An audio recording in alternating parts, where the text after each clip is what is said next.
Hello students, welcome back to your bio 24/7। Students, हमने last video में cell cycle और cell division किया था। उसमें हमने माइटोसिस तक कंप्लीट कर लिया था। अब हम आज जो करने वाले हैं बच्चों वो है मियोसिस।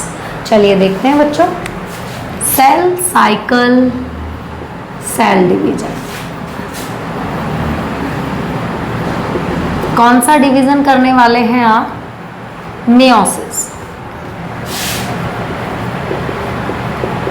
बच्चों मियोसिस जो है वो रिडक्शनल डिवीजन है। रिडक्शनल सेल डिवीजन है। कौन से सेल्स में होता है? जर्म सेल्स में। इनको आप सेक्स सेल्स भी कहते हैं। जर्म सेल्स में होता है। फाइनली क्या करते हैं हम इसमें, क्योंकि इनकी वजह से गैमीट बनते हैं और गैमीट क्या होते हैं? हैप्लॉइड होते हैं। तो फाइनली हम क्या करते हैं? 2n सेल से n गैमीट बनाते हैं। तो कोई सेल है वो आपका जर्म सेल क्या है? 2n है। उससे आप n हैप्लॉइड क्या बना रहे हैं? गैमीट बना रहे हैं। तो ये है आपका पर्पस। तो मियोसिस जो है रिप्रोडक्शन के लिए बहुत रिस्पॉन्सिबल डिवीजन है, क्योंकि इसी की वजह से क्या बनेगा? गैमीट बनेगा। अब मियोसिस बच्चों दो फेज में होता है, मियोसिस 1 एंड मियोसिस 2। मियोसिस 1 वो बच्चों किस तरह का डिवीजन है? मियोसिस 1 देखिए, इसमें क्योंकि दो फेज फॉलो हो रहे हैं तो पहला मियोसिस रिडक्शनल है। Meiosis 1 is a reductional division और meiosis 2 is a equational. But finally हमें मिलता तो 2n से n ही है, तो हम इसे किस तरह का डिवीजन कहेंगे? रिडक्शनल ही कहेंगे। मियोसिस 1 जो है बच्चों, इसमें जो फेज फॉलो होती हैं वो है प्रोफेज 1,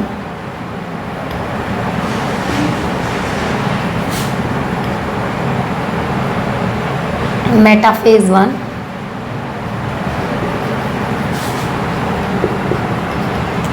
एनाफेज 1, टीलोफेज 1। अब बच्चों मियोसिस में 1 में सबसे लंबी फेज अगर किसी को माना गया है वो है प्रोफेज। बिकॉज प्रोफेज के आगे 5 स्टेप होने हैं, वो 5 स्टेप कंप्लीट होंगे तभी सेल मेटाफेज में जाएगी। तो कौन कौन से हैं? LPTD2। तो लेप्टोटीन,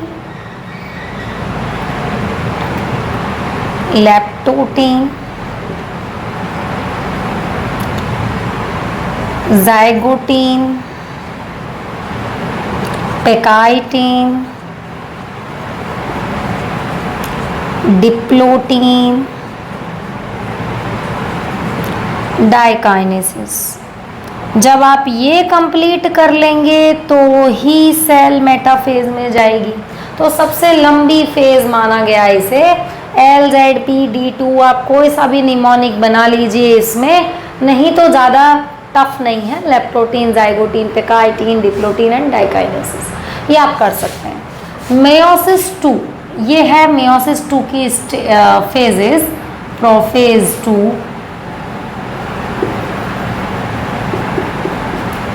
मेटाफेज 2,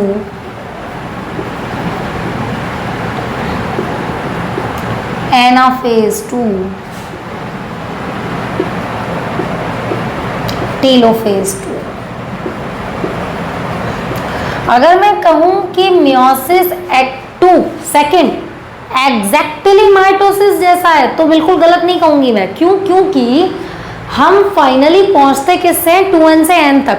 पर फल जो फर्स्ट वाला है वो रिडक्शन कर चुका होता है। अब जो हम पे सेल आएगा वो मियोसिस सेकेंड में क्या होगा? वो n/2 तो होना नहीं है, वो होना क्या है? फाइनली n से n। तो सेम मदर सेल जैसी प्लॉइडी है, वो माइटोसिस में भी हो रहा था। तो meiosis second is similar to the mitosis. तो अगर आपने माइटोसिस अच्छे से समझा है तो डेफिनेटली आप मियोसिस 2 खुद ही ड्रॉ कर लेंगे, उसमें हमारी जरूरत ही नहीं पड़ेगी। एक टाइम इंटरवल देखो, एक मियोसिस 1 हो गया, मियोसिस 2 ऐसे डायरेक्ट स्टार्ट नहीं होता, उसके बीच में कुछ टाइम इंटरवल होता है, जिसे क्या बोलते हैं? इंटरकाइनेसिस। ठीक है, चलिए पहले इसको देख लेते हैं हम। फिर कंप्लीट करते हैं मियोसिस 1।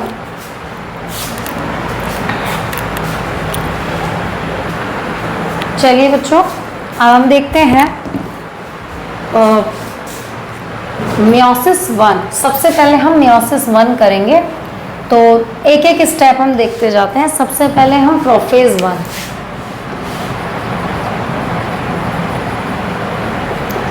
प्रोफेज 1 में पहला है लेप्टोटीन।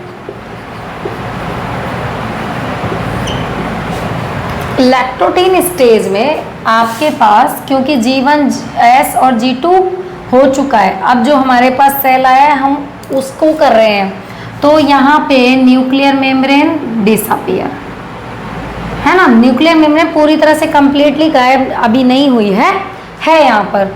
तो वहाँ पर क्रोमोसोम कुछ इस फॉर्म में मिले, तो अंदर का कंटेंट कुछ इस फॉर्म में मिलता है, इसी वजह से इसको बुके स्टेज कहते हैं।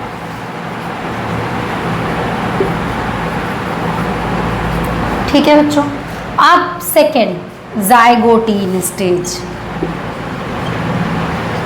जाइगोटीन में क्या होता है, आपको होमोलोगस क्रोमोसोम मिलेंगे।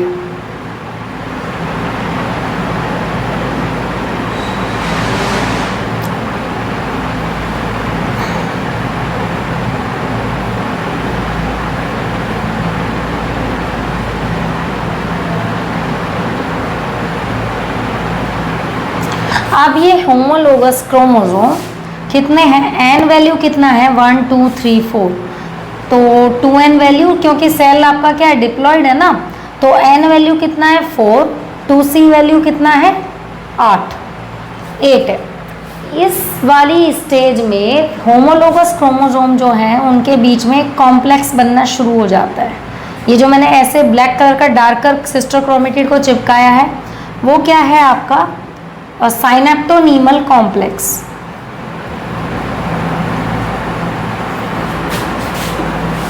और इस कॉम्प्लेक्स के जरिए जो बनता है, उसे जंक्शन बन रहा है, उसको क्या बोल रहे हैं साइनेप्स। मतलब दो होमोलोगस क्रोमोसोम के पार्ट एक दूसरे से अटैच है। थर्ड पेकाइटिन। अब पेकाइटिन को समझाने के लिए बच्चों या तो दो डिफरेंट कलर ले लीजिए आप, ठीक है, नहीं तो मैं आपकी सुविधा के लिए जो बोर्ड पे करने वाली हूँ, आप उससे ये कंफ्यूज मत होना कि ऊपर कुछ है नीचे कुछ, मैं आपको बता रही हूँ यही आया है, बस आपको समझाने के लिए। क्या होता है साइनेप्टोनीमल कॉम्प्लेक्स, दो होमोलोगस नॉन, ये जो सिस्टर क्रोमेटिड के जो एक एक आर्म है वो चिपकी हुई है। अब क्या होता है, ये चिपकते चिपकते एक दूसरे से क्या कर लेती हैं, क्रॉसिंग ओवर। आप दो अलग अलग कलर के मार्कर ले लेना, मैं ये आपको सिर्फ बता देती हूँ क्या होने वाला है। ये मैंने 3-3 आर्म बना दी। क्रॉसिंग ओवर में क्या होगा, इस वाले की एक आर्म यहाँ चली जाएगी, एक आर्म इसकी यहाँ आ जाएगी। तो मान लीजिए ये मैं भर देती हूँ। अब मैं आपके सामने सिर्फ आपकी सुविधा के लिए इसे फिल कर रही हूँ, लेकिन यही आया है यहाँ पर। तो ये वाली आर्म इसकी एक यहाँ चली गई और इस ब्लैंक वाले की यहाँ आ गई। सेम मैंने इसके साथ किया।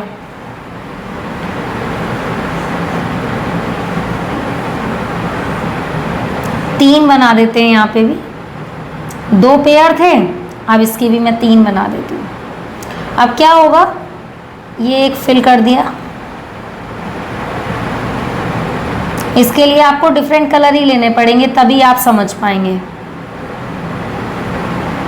क्रॉसिंग ओवर का मतलब है एक्सचेंज हो गया, ठीक है। यहाँ पे पेकाइटिन स्टेज पे क्या हो जाती है, क्रॉसिंग ओवर, एक दूसरे से चेंज हो जाते हैं। अब आ जाइए आप diplotene and diakinesis. Diplotene stage, इस स्टेज में क्या होता है, वापस से सेल ड्रॉ करिए।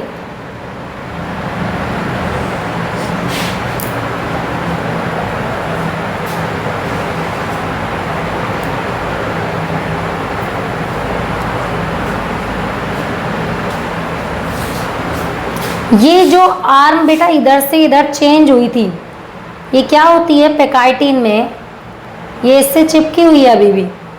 अब क्योंकि ये क्रॉसिंग ओवर कर रहे हैं दोनों एक दूसरे से, ये अभी तक चिपके हुए हैं। अब क्या होता है धीरे धीरे यही आर्म जो इधर उधर एक्सचेंज हुई है ये इलोंगेट करेगी, कुछ ऐसा स्ट्रक्चर बन जाएगा आपके सामने।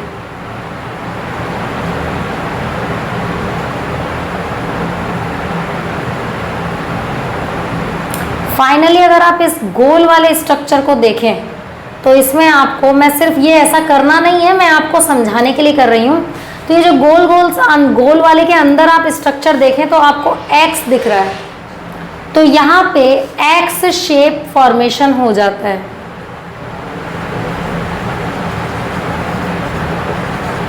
ठीक है, इस एक्स शेप फॉर्मेशन की वजह से इसे काइजमेटा फेज भी कह देते हैं, क्योंकि काइजमेटा यहाँ बनते हैं। Now come to the diakinesis. ऐसा ही आप नीचे वाले के साथ कर सकते हैं, ये मैं आपको रफली बना के दिखा देती हूँ। सेम आपको इसी के साथ करना है, डाइकाइनेसिस। डायग्राम अगर आप खुद ड्रॉ करेंगे तो आपको दिक्कत नहीं आएगी। दोनों तरफ एक्स बन जाता है। अब डाइकाइनेसिस में क्या है, ये जो x बना है ये टर्मिनलाइज्ड हो जाएगा, गायब हो जाएगा ये x। ठीक है,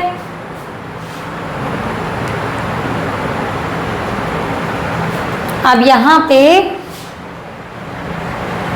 ये जो x बना था वो गायब हो गया, टर्मिनलाइज्ड हो जाता है, मतलब कि अलग हो जाता है। और जो इनके आधे आधे हिस्से थे वो वापस से क्या बन गए हैं, सिस्टर क्रोमेटिड।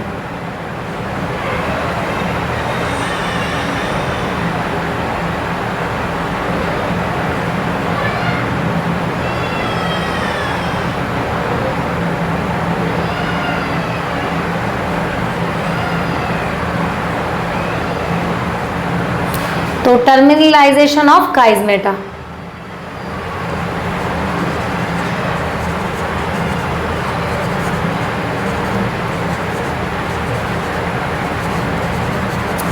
चलिए बच्चों, एक बार दोबारा से आपको समझा देती हूँ मैं।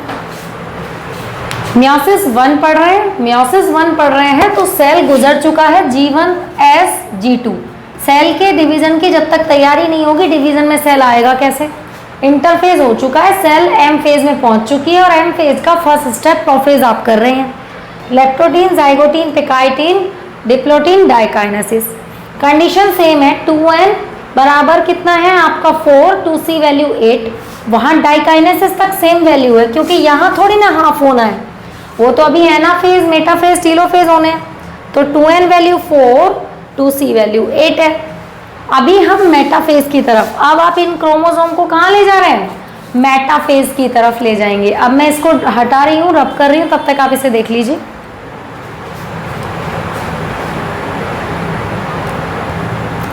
चलिए बच्चों, अब आप डाइकाइनेसिस में रब नहीं करूंगी, क्योंकि वो ही आप आगे मेटाफेज बनेगा, उसे मैं रब नहीं कर रही, क्योंकि आप कंफ्यूज ना हो फिर। तो डाइकाइनेसिस के बाद सेल कहाँ जाना चाहिए आपके अकॉर्डिंग, क्योंकि लिखा हुआ है यहाँ मेटाफेज 1। अब आप आ जाइए प्रोफेज, लास्ट डाइकाइनेसिस हो चुका है, अब आप मेटाफेज 1 की तरफ आइए। अब बच्चों ये जो सेल है ये आगे चला कहाँ पे, मेटाफेज 1। अब मेटाफेज की तो सारी बातें आपको पता है कि वहाँ पर क्या होता है, यही सेंट्रियोल डुप्लीकेशन, ये आपने कर दिया, एस्ट्रल रेज हो गए। अब होमोलोगस क्रोमोसोम कहाँ अरेंज होंगे, इक्विटोरियल प्लेट पे। कलर्ड आप डिफरेंट रखेंगे तो आपके लिए बेनिफिशियल रहेगा। मैं आपको ये चीज़ बार बार इसलिए बोल रही हूँ क्योंकि आप समझ पाएंगे। मैंने तो इसे बना दिया है बोर्ड पे, बाकी आप इसे डिफरेंट कलर से ड्रॉ करिएगा। ठीक है, कहाँ अरेंज हो गए होमोलोगस क्रोमोसोम, ये मैं स्पिंडल फाइबर बना रही हूँ, ये डिसकॉन्टिन्यूस वाला है, कॉन्टिन्यूस बना देते हैं अभी। ये आपके कॉन्टिन्यूस हैं। ठीक है, होमोलोगस क्रोमोसोम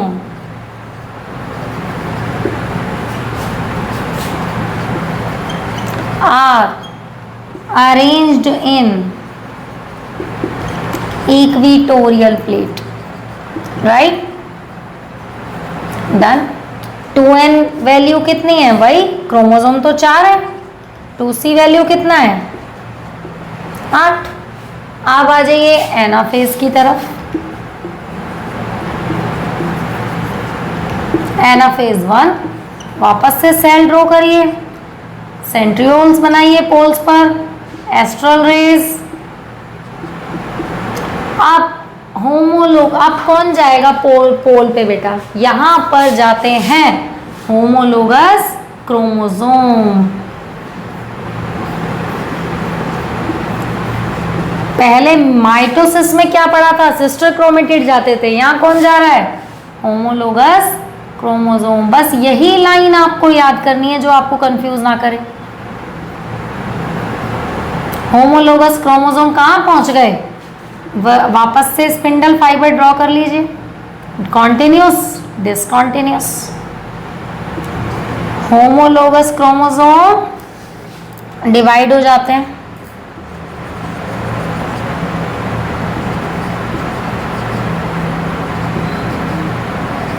सेग्रीगेशन, सेग्रीगेट कर गए। अब n और c वैल्यू बताइए। 2n वैल्यू कितना है, एक सेल में कितना, ऊपर और नीचे पोल पर है 1 और 2, और 2c वैल्यू 4। एक सेल में कितना, 1 और 2, 2 क्रोमोसोम, कंटेंट कितना है 4, ये आ गया। तो चलिए आप हाफ तो कर ही चुके हैं एनाफेज में, अब आप टीलोफेज बना लीजिए। टीलोफेज में क्या है, nuclear membrane reappear, Golgi reappear, बस ये आप अपीयर कर दीजिए वापस से। ये सेंट्रियोल्स, एस्ट्रल रेज और आपके होमोलोगस क्रोमोसोम। एक सेल में 2 क्रोमोसोम पहुंच गए हैं होमोलोगस, यानी एक एक पेयर आपका बन गया है।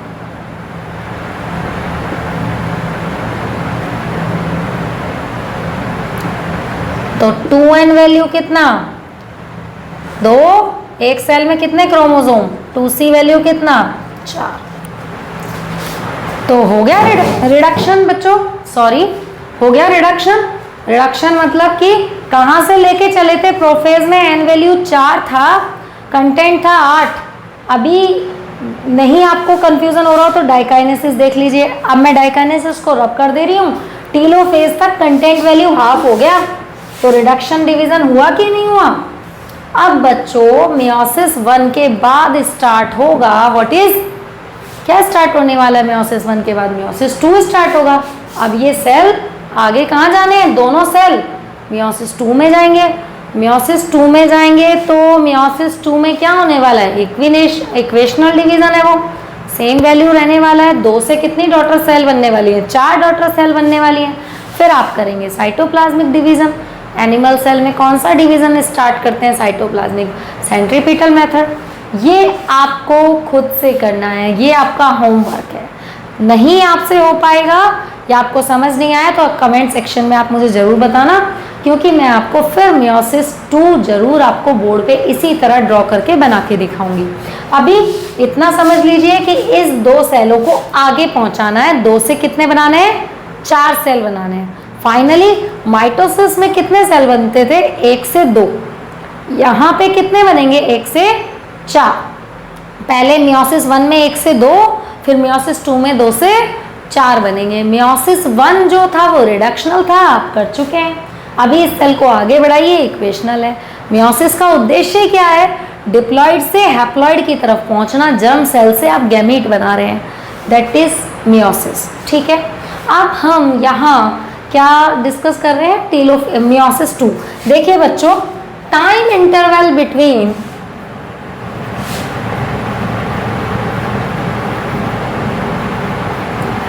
मियोसिस 1 एंड मियोसिस 2 क्या होता है, इंटरकाइनेसिस। ठीक है बच्चों, हमने cell cycle, cell division complete chapter कर लिया है। बस आपको मियोसिस 2 करना है, दैट इज योर होमवर्क। अगर आपको कोई भी कंफ्यूजन रहता है तो आप मुझे कमेंट सेक्शन में बता दीजिएगा, ताकि मैं इसको यहाँ पर आपको बना दूँ। और वैसे भी हम नेक्स्ट क्लास में मियोसिस 2 आपको ड्रॉ करके बताएंगे। तब तक के लिए बच्चों चैनल को लाइक, शेयर, सब्सक्राइब करते रहिए, पढ़ाई अच्छे से करते रहिए। थैंक यू बच्चों।